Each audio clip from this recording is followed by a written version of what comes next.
আলহামদুলিল্লাহি রাব্বিল আলামিন ওয়াসসালাতু ওয়াসসালামু আলা সাইয়্যিদিল মুরসালিন।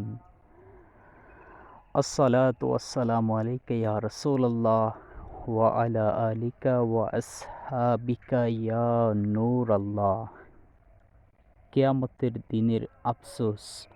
ফরমানে মুস্তাফা সাল্লাল্লাহু তাআলা আলাইহি ওয়াসাল্লাম,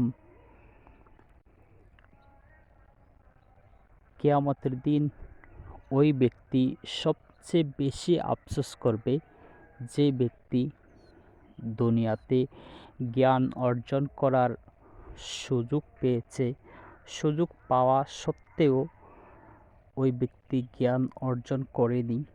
এবং ওই ব্যক্তি সবচেয়ে বেশি আফসোস করবে যে ব্যক্তি দুনিয়াতে জ্ঞানও অর্জন করেছে, অথচ ওই ব্যক্তির জ্ঞান থেকে, ওই ব্যক্তির জবান থেকে শুনে শুনে অন্যরা উপকার গ্রহণ করেছে, অথচ ওই ব্যক্তির জ্ঞান ইলম অনুযায়ী আমল করেনি।